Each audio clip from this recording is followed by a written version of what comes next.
आप सबकी CA foundation exams की तैयारी बहुत अच्छे से चल रही है। इस वीडियो में मैं आपको एक्सप्लेन करने वाला हूँ ICAI module for CA foundation accounts paper का एक ऐसा क्वेश्चन जो कि 80 to 85% स्टूडेंट्स को समझ ही नहीं आता। स्टूडेंट्स क्या करते हैं, या तो वो क्वेश्चन छोड़ ही जाते हैं अज्यूमिंग दैट आईसीएआई ऐसा क्वेश्चन पूछेगा ही नहीं, या फिर उस क्वेश्चन के सॉल्यूशन को रट्टा मार लेते हैं। इनफैक्ट ये चीज मैं आपको गारंटी के साथ कह सकता हूं कि वो स्टूडेंट्स जिन्होंने सीए फाउंडेशन एग्जाम क्लियर कर लिया है एंड अकाउंट्स के पेपर में उनका स्कोर इवन 90 प्लस होगा, उन्हें भी अगर मैं आज वो क्वेश्चन दोबारा करने को दे दूं तो उनको भी थोड़ी दिक्कत जरूर आएगी उस क्वेश्चन को सॉल्व करने में। बिकॉज क्वेश्चन जो है वो इतना ज्यादा मुश्किल नहीं है, लेकिन क्वेश्चन लंबा बहुत है एंड स्टूडेंट्स जल्दबाजी में क्वेश्चन पूरा ढंग से नहीं पढ़ते, जिसकी वजह से काफी ज्यादा गलतियां करने लगते हैं इस क्वेश्चन में। मैं बात कर रहा हूं चैप्टर डेप्रिसिएशन के एक्सरसाइज के क्वेश्चन नंबर 1 के बारे में, which is very important from your exam perspective. Till the time CA foundation की आईसीएआई मॉड्यूल के अंदर वो क्वेश्चन है फॉर 15 मार्क्स एंड ऐसा मुझे बहुत टाइम से इंट्यूशन आ रहा है दैट आईसीएआई ये क्वेश्चन जल्द ही एग्जाम में पूछने वाला है। हो सकता है अभी अपकमिंग एग्जाम में ही पूछ ले या फिर नेक्स्ट अटेम्प्ट में पूछ ले क्वेश्चन फॉर 15 मार्क्स। सो देखते हैं सबसे पहले क्या है ये क्वेश्चन। एक बारी मैं रीड आउट करूंगा इस क्वेश्चन को, साथ के साथ कुछ पॉइंट्स आपको एक्सप्लेन करूंगा, फिर उसके बाद इसका सोल्यूशन जो है वो व्हाइट बोर्ड पर हम सॉल्व करके देखेंगे। हमारा क्वेश्चन क्या कहता है? क्वेश्चन कहता है a firm's plant and machinery account at 31st December 2018 and corresponding depreciation provision account broken down by year of purchases are as follows। हमें 3 कॉलम दिए हैं टेबल के। पहले कॉलम में गिवन क्या है? Year of purchase. Second column में हमें गिवन है plant and machinery at cost, और थर्ड कॉलम में हमें गिवन है data regarding the accumulated depreciation या फिर प्रोविजन फॉर डेप्रिसिएशन। अब इस टेबल के कंटेंट को थोड़ी देर बाद पढ़ेंगे, पहले बाकी का क्वेश्चन पढ़ लेते हैं। क्वेश्चन कहता है depreciation is at the rate of 10% per annum on cost, यानी डेप्रिसिएशन है स्ट्रेट लाइन मेथड के हिसाब से और मेरा डेप्रिसिएशन का रेट कितना है? 10%। नेक्स्ट फिर क्या कहता है क्वेश्चन कहता है it is company's policy to assume that all purchases, sales और disposal of plant is occurred on 30th of June in the relevant year for the purpose of calculating depreciation irrespective of the precise date on which these events occurred। Question कहता है कि मेरे books of accounts को बनाने के लिए मैं assume करके चलूंगा कि चाहे प्लांट एंड मशीनरी की परचेज हो, सेल्स हो या फिर हो डिस्पोजल, मैं वो करने वाला हूं उस पर्टिकुलर साल के 30th ऑफ जून को, इर्रिस्पेक्टिव ऑफ कि वो ट्रांजैक्शन चाहे 1 जून को हुई हो, 15 जून को हुई हो, 30 जुलाई को हुई हो, 4 नवंबर को हुई हो और एनी अदर डेट। किस डेट को वो ट्रांजैक्शन हुई है उस प्लांट एंड मशीनरी के परचेज की, सेल की या डिस्पोजल की, मुझे फर्क नहीं पड़ता। मेरी बुक्स ऑफ अकाउंट्स के हिसाब से अगर कोई ट्रांजैक्शन होती है उस प्लांट एंड मशीनरी के परचेज की, सेल्स की या फिर डिस्पोजल की एक पर्टिकुलर साल में, तो मैं ये अज्यूम करके चलूंगा कि वो ट्रांजैक्शन हुई है 30 जून को। ठीक है, उसके बाद फिर क्या दे रखा है? मुझे दे रखा है during 2019 the following transactions took place. ठीक है, क्या क्या है वो ट्रांजैक्शंस? सबसे पहला purchase of plant and machinery amounting to ₹15 lakh. अभी हमने क्या पढ़ा कि अगर कोई भी परचेज, सेल या डिस्पोजल होगी तो कौन सी डेट को होगी? 30 जून को। मतलब ये जो हमने परचेज करी है 15 लाख की मशीनरी की, ये मैं अपनी बुक्स ऑफ अकाउंट्स में किस डेट पर दिखाने वाला हूं?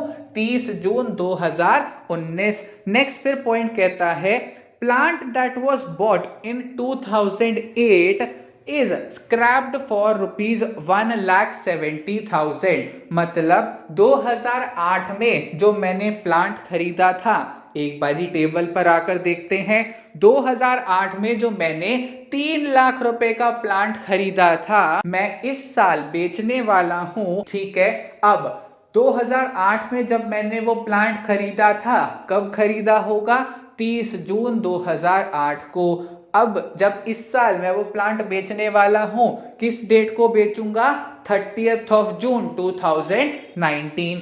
थर्ड पॉइंट कहता है plant that was bought in 2009 for 90,000 was sold for 5,000 rupees। Question कहता है 2009 का जो प्लांट है विच इज 10 लाख रुपीस, उसमें से 90,000 की कॉस्ट का प्लांट जो है वो मैं इस साल 5,000 रुपए में बेचने वाला हूं।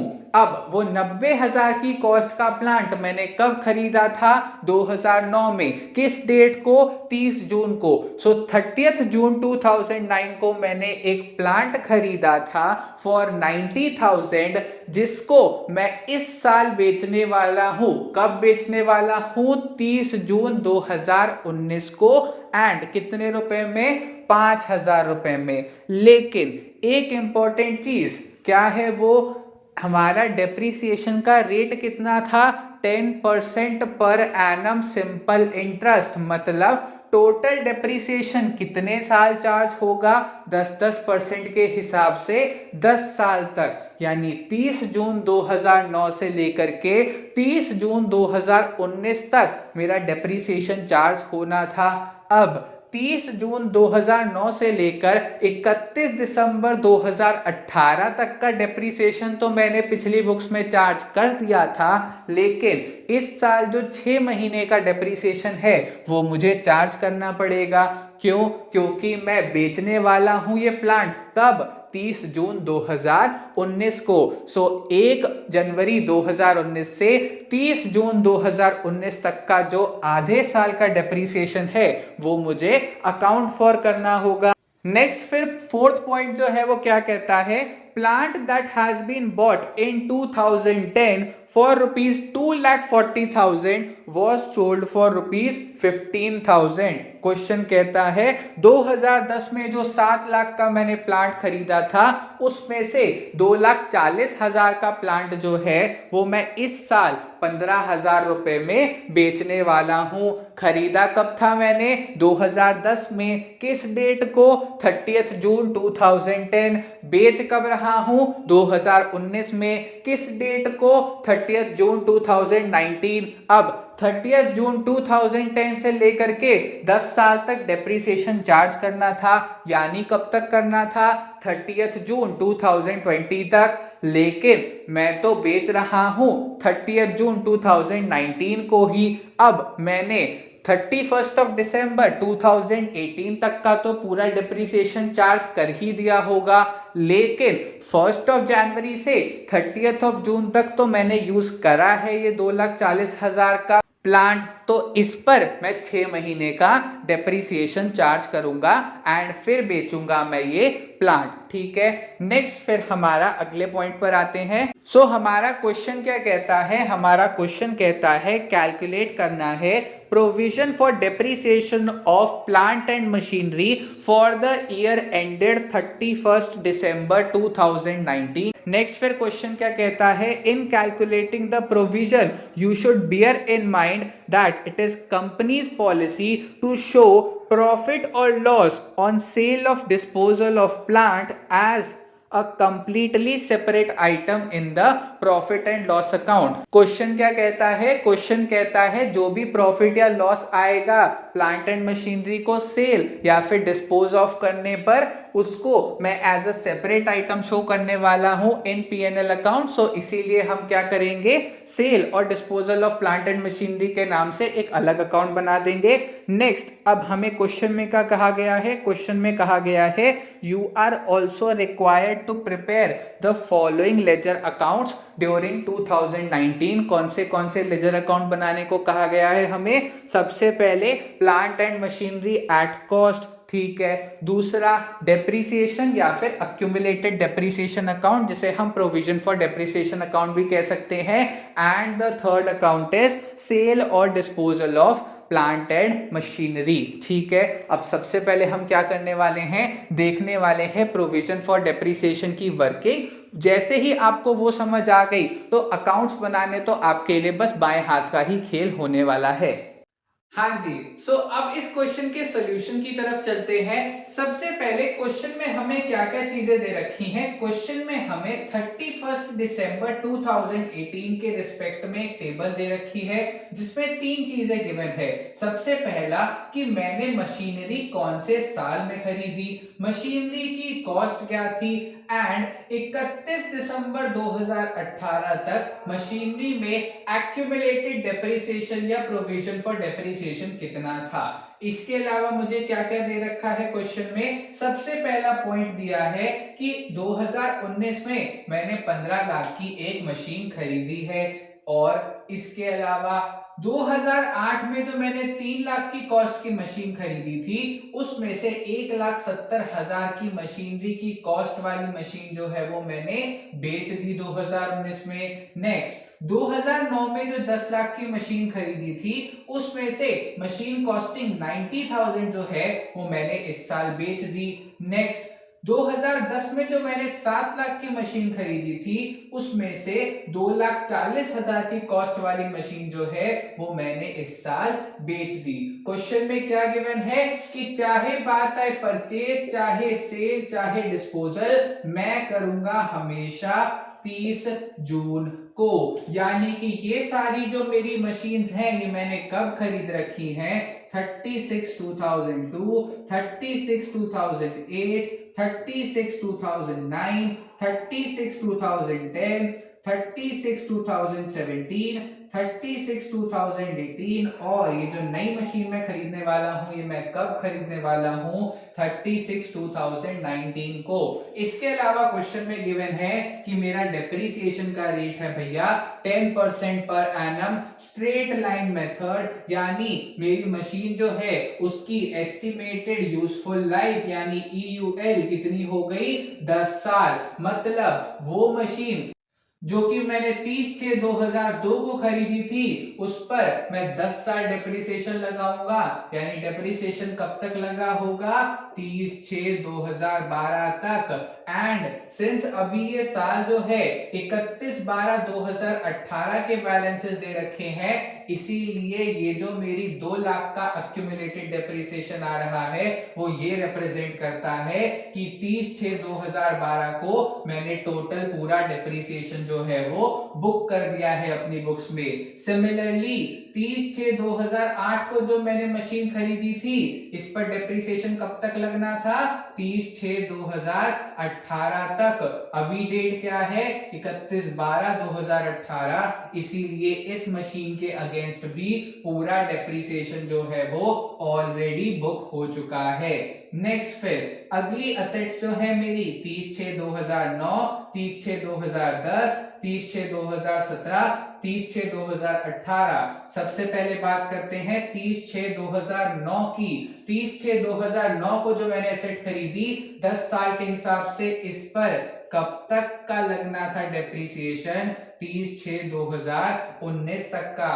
मतलब इस 50,000 का जो रिमेनिंग डेप्रिसिएशन रह गया है वो कब लगना है, 2019 के अंदर। ठीक है, नेक्स्ट फिर क्या दे रखा है, क्वेश्चन में दे रखा है 30/6/2010, इस पर 10 साल तक डेप्रिसिएशन लगना है तो कब तक लगेगा, 30/6/2020 तक। सिमिलरली 30/6/2027 और 30/6/2028। ठीक है, अब मुझे क्या करना है, सबसे पहले मुझे कैलकुलेट करना है कि भैया मेरा टोटल प्रोविजन कितना होने वाला है इस साल के लिए। मुझे सबसे पहले क्या कैलकुलेट करना है कि इस साल का प्रोविजन कितना मैं क्रिएट करने वाला हूं। 2 लाख की मशीन जो मैंने 2002 में खरीदी थी उस पर मैंने ऑलरेडी डेप्रिसिएशन पूरा क्लेम कर रखा है, यानी इस साल एक्स्ट्रा डेप्रिसिएशन इस मशीन पर नहीं बनाना। 2008 में जो मैंने मशीन खरीदी थी 30/6/18 तक, इस पर पूरा 3 लाख का डेप्रिसिएशन बन गया, यानी इस साल भी इस पर कोई डेप्रिसिएशन नहीं लगना। नेक्स्ट अब हम आते हैं 30/6/2009 2009 की मशीन जिसकी कॉस्ट थी 10 लाख रुपए। अब ये 10 लाख की कॉस्ट वाली जो मशीन है, क्वेश्चन क्या कहता है, 90,000 की मशीन मैंने इस साल बेच दी और 9,10,000 की मशीन अभी भी मेरे पास है। तो 90,000 की जो मैंने मशीन बेची होगी, कब बेची मैंने, 30/6 को। अभी मेरे पास बैलेंसेस कब तक के गिवन है, 31/12 के, यानी इस 90,000 पर कितना डेप्रिसिएशन लगेगा, 6 मंथ्स का 10% के हिसाब से कितना हो गया, 9,000 रुपीज। नेक्स्ट फिर पॉइंट क्या है, रिमेनिंग 9,10,000 जो है इस पर कितना डेप्रिसिएशन लगेगा। अब यहां सबसे बड़ी गलती कर देते हैं स्टूडेंट्स, जो कि इस 9,10,000 पर पूरा 10% डेप्रिसिएशन लगा देते हैं, लेकिन हमने ये मशीन खरीदी कब थी, 30/6/2009 को। 10 साल तक मुझे डेप्रिसिएशन चार्ज करना है, यानी कब तक, 30/6/2019 तक। मैंने डेप्रिसिएशन कब तक चार्ज कर लिया, 31/12/2018 तक, यानी इस 9,10,000 पर मुझे सिर्फ 6 महीने जो रिमेनिंग रह गए इसकी एस्टिमेटेड यूजफुल लाइफ के, उसका डेप्रिसिएशन चार्ज करना है, यानी 9,10,000 पर 6 मंथ्स के हिसाब से कितना डेप्रिसिएशन बनेगा, 91,000। अब ये तो डेप्रिसिएशन है पूरे साल का 10% के हिसाब से, इंटू 0.5 या फिर 6/12, तो मेरा टोटल डेप्रिसिएशन कितना हो गया, 4.5 के उस मशीन के ऊपर जो मैंने बेच दी, और 45.5 के उस मशीन के ऊपर जो कि मैं होल्ड कर रहा हूं, यानी टोटल 50,000 का डेप्रिसिएशन मैं 2009 की खरीदी हुई मशीन पर इस साल प्रोविजन बनाने वाला हूं। नेक्स्ट आते हैं 30/6/2010 को जो मैंने मशीन खरीदी 7 लाख रुपए की, 2,40,000 की कॉस्ट वाली मशीन मैं इस साल बेचने वाला हूं। सो 2.4 लाख पर 6 मंथ्स के हिसाब से 10% पर एनम के हिसाब से कितना मेरा डेप्रिसिएशन बनेगा, 12,000 रुपए। नेक्स्ट फिर पॉइंट है 4.6 लाख की जो रिमेनिंग मशीन रह गई। अब 30/6/2010 से मुझे कब तक चार्ज करना है डेप्रिसिएशन, 30/6/2020 तक, यानी पूरा 2019 मुझे चार्ज करना है डेप्रिसिएशन। मतलब इस 4.6 लाख की मशीन पर मैं 12 मंथ्स का डेप्रिसिएशन यानी 46,000 चार्ज करने वाला हूं। मतलब 2010 को जो मैंने खरीदी थी मशीन, उस पर मैं डेप्रिसिएशन कितना चार्ज करूंगा, 58,000। नेक्स्ट अगला पॉइंट जो है, जो कि है मेरा 2017 में जो मैंने मशीन खरीदी थी 5 लाख रुपए की। अब ना तो मैंने बेची है, ना इस मशीन में कुछ एडिशन या डिस्पोजल हुए हैं। सो सिंपली इस 5 लाख पर मैं 10% डेप्रिसिएशन यानी 50,000 का डेप्रिसिएशन चार्ज कर देने वाला हूं। अगले पॉइंट पर आते हैं 2018 में जो मैंने मशीन खरीदी 3 लाख रुपए की, इसमें भी मैंने कोई भी मशीन बेची नहीं है। सो सिंपली 30,000 रुपए मैं इस साल चार्ज करने वाला हूं। इसके अलावा 30/6/2019 जो 2019 में मैंने 15 लाख की मशीन खरीदी, जो कि खरीदी होगी कब, 30/6 को। तो 30/6 से मुझे साल के एंड तक यानी 31/12 तक, यानी कि 6 मंथ्स के लिए डेप्रिसिएशन इन 15 लाख पर भी चार्ज करना पड़ेगा, which is coming out to be how much, 75,000। यानी टोटल इस साल में कितना प्रोविजन फॉर डेप्रिसिएशन बनाने वाला हूं, 50,000 का डेप्रिसिएशन ऑन द मशीन, जो कि मैंने कब खरीदी थी, 30/6/2009 को। 30/6/2010 को जो मशीन खरीदी उस पर 58,000 का डेप्रिसिएशन। 30/6/2017 को जो मशीन खरीदी उस पर 50,000 का डेप्रिसिएशन। 30/6/2018 को जो मशीन खरीदी उस पर 30,000 का डेप्रिसिएशन, और 30/6/2019 को जो मशीन खरीदी उस पर 75,000 का डेप्रिसिएशन। यानी मेरा टोटल डेप्रिसिएशन कितना हो गया, 1 लाख, 2,05,000 और 58,000, यानी 2,63,000 का इस साल मैं प्रोविजन फॉर डेप्रिसिएशन क्रिएट करने वाला हूं। एंड इसके साथ ही हमारा पहला पार्ट जो है इस क्वेश्चन का वो समाप्त हुआ है, जिसमें कहा गया था कि प्रोविजन फॉर डेप्रिसिएशन कितना बनाने वाले हैं हम इस साल का, वो बताओ। अब टोटल डेप्रिसिएशन का प्रोविजन कितना हो जाएगा साल के एंड पर, यानी 31/12/2019 पर। द आंसर इज, जो मेरा प्रोविजन फॉर डेप्रिसिएशन अक्यूमुलेटेड है उसमें से मैं क्या करूंगा, जितने भी मैंने असेट्स को बेच दिया है उसके अक्यूमुलेटेड डेप्रिसिएशन को माइनस कर देंगे, और उसके साथ साथ ये जो डेप्रिसिएशन मैंने क्रिएट करा है इसको ऐड कर देंगे, तो मेरा provision for depreciation as on 31 December 2019 आ जाएगा। अब हम देखते हैं कि हमें जो 3 अकाउंट बनाने को कहा गया था इस क्वेश्चन में वो कैसे बनाने हैं। चलिए जी, सो हमारे क्वेश्चन पर वापस आते हैं। क्वेश्चन में अब हमें टेबल में 2 डिटेल्स दे रखी थी। 31/12/2018 में हमारे प्लांट एंड मशीनरी का जो अकाउंट का बैलेंस था that was 30 lakh, it was given in the question, तो हमने लिख दिया to balance brought down 30 lakh. इसके अलावा प्रोविजन फॉर डेप्रिसिएशन का बैलेंस 21,35,000 गिवन था, वो हमने लिख दिया by balance brought down. Now सबसे पहली चीज जो हमें यहाँ पर करनी है वो क्या है, इस साल का जो हमने डेप्रिसिएशन का प्रोविजन बनाया है कितना आया था हमारा 2,63,000, तो वो हम लिख देंगे प्रोविजन फॉर डेप्रिसिएशन अकाउंट के क्रेडिट के अंदर। ठीक है, इसके अलावा फिर हमने क्या करना है, हमने कुछ मशीन खरीदी, सो टू कैश या टू बैंक, कितने की हमने मशीन खरीदी थी 15 लाख रुपए की। नेक्स्ट फिर अगला पॉइंट जो है वो क्या है, हमने 2008 में 1,70,000 की मशीन खरीदी थी जो कि हमने स्क्रैप कर दी इस साल।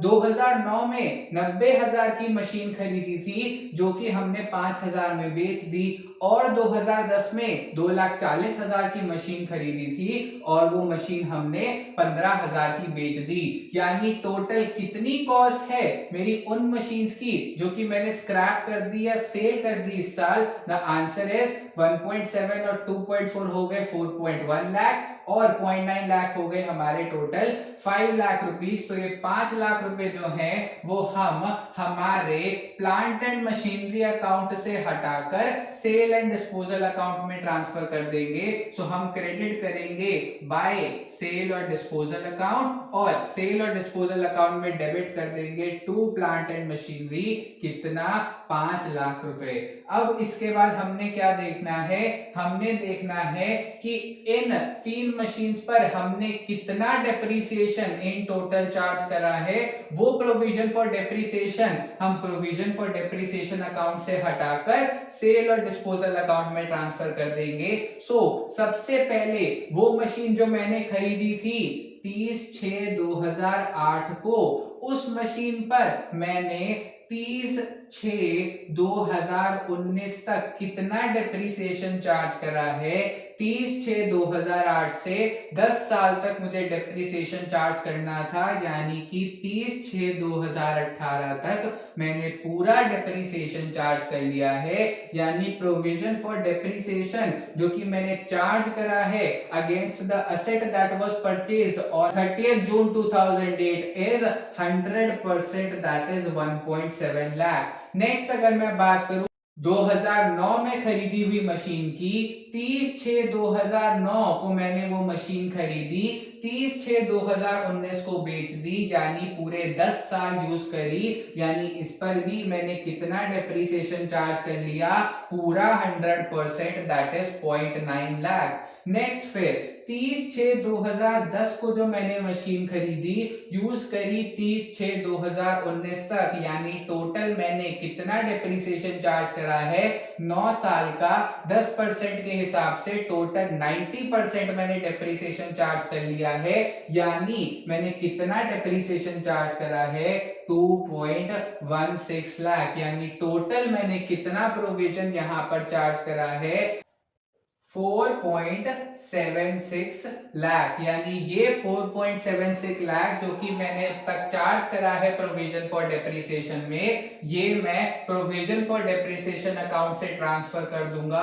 टू सेल और disposal account. So to sale और डिस्पोजल अकाउंट 4.76 लाख, और यहां आ जाएगा by provision for depreciation account 4.76 lakhs। अब इसके बाद नेक्स्ट चीज जो है हमारी वो क्या है, सबसे पहले हम प्लांट एंड मशीनरी अकाउंट और प्रोविजन फॉर डेप्रिसिएशन अकाउंट जो है इसे कर देंगे क्लोज, बिकॉज अब सेल प्रोसीड्स की एंड प्रॉफिट और लॉस ऑन सेल और disposal of plant and machinery की जो ट्रांजैक्शंस करनी है वो हमने सीधा सेल और डिस्पोजल अकाउंट में करनी है, प्लांट एंड मशीनरी अकाउंट और प्रोविजन फॉर डेप्रिसिएशन अकाउंट नहीं छेड़ना। सो बाय बैलेंस कैरीड डाउन कितना आ रहा है हमारा 40 लाख रुपीस, और यहाँ पर टू बैलेंस कैरीड डाउन कितना आ रहा है, टोटल है हमारा 2135 और 263, यानी टोटल कितना हो गया 23,98,000, जिसमें से जब हमने माइनस करा 4,76,000 तो मेरा आंसर आ रहा है 19,22,000, यानी 19.22 लाख, जो कि हो गया मेरा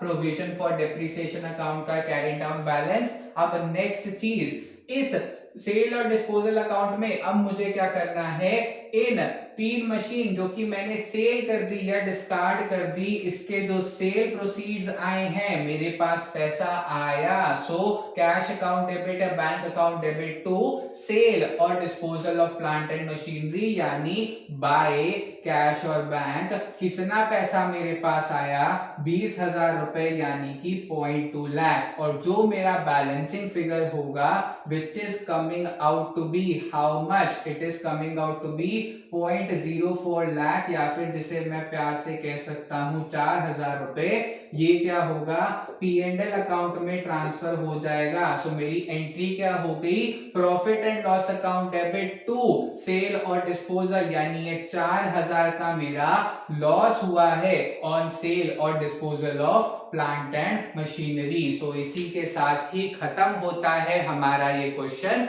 आई होप आपको ये क्वेश्चन अच्छे से समझ आ गया हो। जिस भी पॉइंट में डाउट हो प्लीज इस वीडियो को थोड़ा रिवाइंड कीजिए एंड वो पॉइंट जरूर देखिए।